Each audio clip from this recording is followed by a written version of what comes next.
Good morning everyone. आज हम आधुनिक परिकल्पना या प्रकृतिवाद का अध्ययन करेंगे। इस वाद के अनुसार जीवन की उत्पत्ति निर्जीव पदार्थों से हुई है, लेकिन वर्तमान वातावरण की दशाएं इसके विपरीत किसी भी प्रकार उपयुक्त नहीं हैं।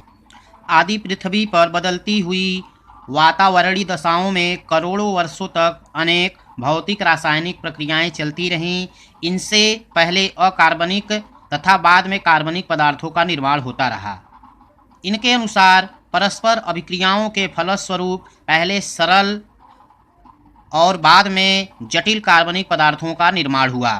इस सिद्धांत को ए.आई. ओपैरिन ने प्रस्तुत किया। हेल्डन ने इसे पदार्थवाद या जीवन की जैव रासायनिक उत्पत्ति के रूप में प्रस्तुत किया।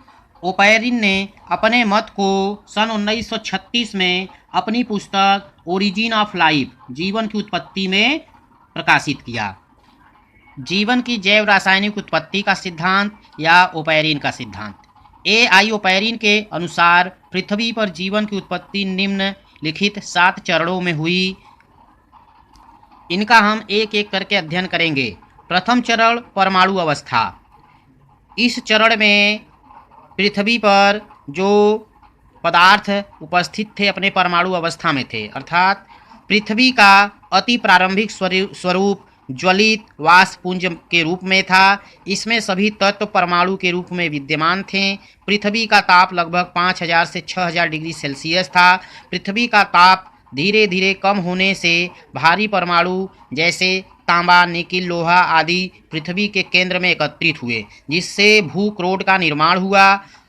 मध्य भार के परमाणु जैसे silicon, sodium, sulphur, phosphorus, potassium, aluminium आदि से स्थल मंडल का निर्माण हुआ तथा हल्के परमाणु जैसे हाइड्रोजन, नाइट्रोजन, कार्बन, ऑक्सीजन आदि से वायुमंडल का निर्माण हुआ। द्वितीय चरण अणु अवस्था। परमाणु के बाद परमाणुओं के जुड़ने से अणुओं का निर्माण हुआ, अतः यह अणु अवस्था है। परमाणु के लगातार पृथ्वी के लगातार ठंडे होने से तत्वों में परस्पर क्रियाएं हुई, जिनसे क्रमशः मेथेन, अमोनिया, जल, हाइड्रोजन साइनाइड जैसे अणुओं का निर्माण हुआ। जल के अणुओं से बादल एवं कोहरे का निर्माण हुआ। जल वर्षा के रूप में पृथ्वी पर क्रमशः आती रही और पुनः वातावरण में चली जाती थी। वातावरण में ऑक्सीजन के न होने के कारण वातावरण अपचायक था, क्योंकि वातावरण में उपस्थित कार्बन हाइड्रोजन से अभिक्रिया करके मीथेन बनाया, नाइट्रोजन हाइड्रोजन से अभिक्रिया कर अमोनिया बनाया और हाइड्रोजन ऑक्सीजन से क्रिया कर जल बनाया तथा शेष हाइड्रोजन, कार्बन और नाइट्रोजन मिलकर हाइड्रोजन साइनाइड बना लिया। तो पृथ्वी पर ऑक्सीजन न होने के कारण वातावरण अपचायक हो गया। जब जल वर्षा के रूप में पृथ्वी पर आती थी तो ये पदार्थ जल में घुलकर समुद्र के रूप में पृथ्वी पर एकत्र हुए। तृतीय चरण कार्बनिक यौगिकों का निर्माण। ज्वालामुखी से लावा निकलने से नाइट्रोजन व कार्बन की क्रिया द्वारा नाइट्राइड्स एवं कार्बाइड का निर्माण हुआ। परावैगनिक किरणों, कास्मिक किरणों एवं कार्बाइड ज्वालामुखी आदि से ताप प्राप्त करके विभिन्न प्रकार के अणुओं के संघनन एवं बहुलीकरण के फलस्वरूप जटिल कार्बनिक यौगिकों का निर्माण हुआ, जिनमें शर्कराएं, ग्लिसरॉल, अमीनो अम्ल, प्यूरिन, पिरिमिडीन आदि प्रमुख यौगिक थे। वर्षा के लगातार चक्रण के कारण पृथ्वी का तापमान 100 डिग्री सेल्सियस से कम हुआ, जिससे आदि सागर का निर्माण हुआ और विभिन्न कार्बनिक व अकार्बनिक पदार्थ जो है इसमें घुल गए। इसके बाद जैसा कि चित्र में दिखाई दिया है कि वायुमंडल से सूर्य की किरणें हैं, परावैगनिक किरणें हैं, बादलों के साथ बिजली का कड़कना हुआ और ऊपर से जो वायुमंडल में हाइड्रोजन, नाइट्रोजन, कार्बन आदि परमाणु थे वह एकत्रित होकर क्रमशः ऊपर की तरफ भूक्रोड, पृथ्वी की सतह और वायुमंडल का निर्माण किए, जिससे कि लावा जिसमें आयरन, निकिल आदि थे और उनकी अभिक्रिया ऊपर कार्बन, हाइड्रोजन, नाइट्रोजन के द्वारा, जिससे कार्बाइड और नाइट्राइड बने और इधर मेथेन, अमोनिया और हाइड्रोजन साइनाइड बने। इनके परस्पर क्रिया से असंतृप्त हाइड्रोकार्बन बने और उसके बाद एल्कोहल, एल्डिहाइड, कीटोन और कार्बनिक यौगिक यह बने और यह परावैंगनिक किरणों व विद्युत से ऊर्जा प्राप्त कर कर अमीनो अम्ल, एलैनिन, ग्लाइसिन आदि पदार्थों का निर्माण किए।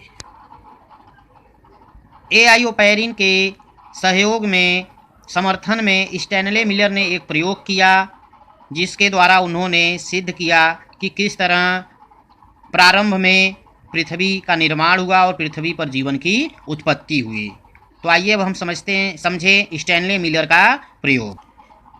इनके द्वारा सिद्ध किया गया कि मीथेन, अमोनिया और हाइड्रोजन के रासायनिक संयोग से अनेक कार्बनिक यौगिकों का निर्माण हुआ जो जीव की उत्पत्ति के लिए आवश्यक थे। मिलर ने 5 लीटर के फ्लास्क को लेकर उसमें एक संबंधी 2 के अनुपात में मीथेन, अमोनिया, हाइड्रोजन का गैसीय मिश्रण लिया और एक आधा लीटर के फ्लास्क में जल को लेकर उबाला और इसका संबंध बड़े फ्लास्क से कर दिया।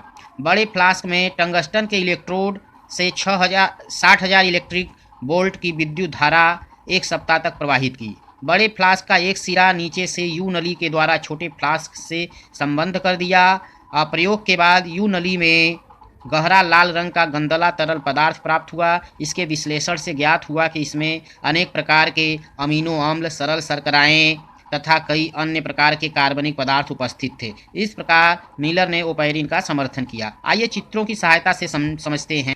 जैसा कि चित्र में दिखाई दिया है कि नीचे की तरफ एक आधा लीटर क्षमता वाला कांच का फ्लास्क है और ऊपर 5 लीटर का फ्लास्क है।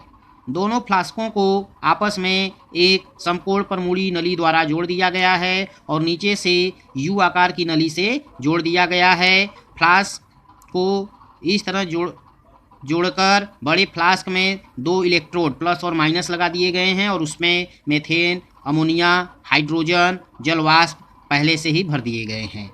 इसके बाद बड़े फ्लास्क के नीचे एक कंडेंसर लगाया गया है जो जलवाष्प को ठंडा करेगा और इधर जो है आधा लीटर फ्लास्क के नीचे स्प्रिट लैंप रखा गया है जिससे पानी को उबाला जा सके और जिससे पानी जो है वाष्पित होकर बड़े फ्लास्क में जाए। ऐसा इसलिए किया गया कि जब पानी को उबाला जाएगा तो वह वाष्प बनकर बड़े फ्लास्क में जाएगा। छोटे फ्लास्क को पृथ्वी से संबंधित किया गया है और बड़े फ्लास्क को वायुमंडल से, और पूरे इस प्रयोग को जो है निर्वात के रूप में परिवर्तित कर दिया गया है जैसा कि आदि वायुमंडल में था।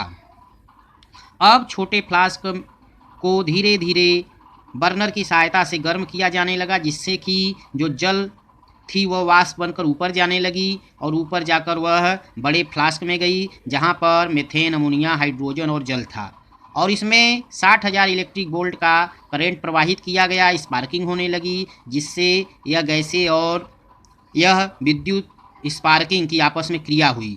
जैसा कि पहले वातावरण में वायुमंडल में इतनी गैसें थी और जब बिजली तड़कती थी तो उसके द्वारा जो है इन गैसों की क्रिया और क्रिया को करने के लिए तापमान मिलता था और अभिक्रिया होने के पश्चात नीचे कंडेंसर लगा है जो जल वाष्प को ठंडा करके पानी में कन्वर्ट कर देता था, परिवर्तित कर देता था। और यहाँ यू आकार की नली में ट्रैप लगा है जहाँ पर यह पानी एकत्रित होता था और पुनः इधर से होते हुए वह छोटे फ्लास्क में चला जाता था। इस तरह तक यही अभिक्रिया जो है 1 हफ्ते से ज़्यादा समय तक किया गया। 1 हफ्ते के पश्चात उन्होंने निरीक्षण किया कि जो यू आकार की नली है वहाँ पर एक लाल रंग का गंदला तरल पदार्थ एकत्रित हुआ और जिसका विश्लेषण करने पर पाया कि इसमें जल, अमीनो अम्ल, शर्करा आदि जो है पदार्थ प्राप्त हुए। इससे उन्होंने निष्कर्ष निकाला कि इसी तरह आदि पृथ्वी पर भी परिस्थितियां रही होंगी जिससे कि जीवों की उत्पत्ति हुई। चतुर्थ चरण विशिष्ट जटिल कार्बनिक पदार्थों का निर्माण। आदि सागर के गर्म जल में विभिन्न कार्बनिक पदार्थों की परस्पर क्रिया द्वारा कोलाइडी कणों का निर्माण हुआ। कोलाइडी कणों के चारों ओर जल की बूंदें एकत्रित होने से कोएसरवेट्स का निर्माण हुआ जिसमें स्वगुणन की क्षमता उत्पन्न हो गई। जैसा कि चित्र में दिखाई दिया है कि कोएसरवेट्स हैं और उनके चारों तरफ छोटी छोटी बूंदें स्पर्श की हुई हैं जो जल की बूंदें हैं। इस तरह से कोएसरवेट्स का निर्माण हुआ जिनमें हलचल प्रारंभ हुआ। 5वां चरण स्व उत्प्रेरक तंत्रों, जीन्स, वायरस तथा प्रारंभिक जीवों की उत्पत्ति। विभिन्न प्रकार के क्षारकों एवं फास्फेट अणुओं व शर्करा प्रोटीन के जुड़ने से न्यूक्लियोटाइड का निर्माण हुआ। इनसे न्यूक्लिक अम्ल का और इनसे जो है न्यूक्लियोप्रोटीन का निर्माण हुआ। इनकी तुलना विषाणु से की जा सकती है, क्योंकि जीवों में जब यह उनके शरीर के बाहर रहते हैं तो निर्जीव रहते हैं, और ज्यों ही यह सजीव के अंदर आते हैं वह सजीव हो जाते हैं। छठा चरण, आदि कोशिकाओं की उत्पत्ति। लगभग 3.8 अरब वर्ष पूर्व आदि समुद्र के जल में आदि कोशिकाओं, जो आज प्रोकैरियोटिक कोशिकाओं के समान थीं, उनकी उत्पत्ति हुई। सप्तम चरण, सुकेंद्रकीय कोशिकाओं की उत्पत्ति। लगभग 1.5 अरब वर्ष पूर्व केंद्रकीय अर्थात आदि कोशिकी से जैव विकास के फलस्वरूप सुकेंद्रकीय कोशिकाओं की उत्पत्ति हुई। ओपैरिन के अनुसार सुकेंद्रकीय कोशिकाओं की उत्पत्ति जैव विकास के फलस्वरूप हुई। बालिन व मार्गुलिस के अनुसार आदि की सहजीविता मता अनुसार अनेक पूर्व केंद्रकीय कोशिकाओं के परस्पर मिलने के फलस्वरूप सुकेंद्रकीय कोशिकाओं की उत्पत्ति हुई। कोशिकाओं में उपस्थित क्लोरोप्लास्ट व माइटोकॉन्ड्रिया आदि अंगकों में स्वगुणन की क्षमता होने के कारण इस मत की पुष्टि होती है। धन्यवाद।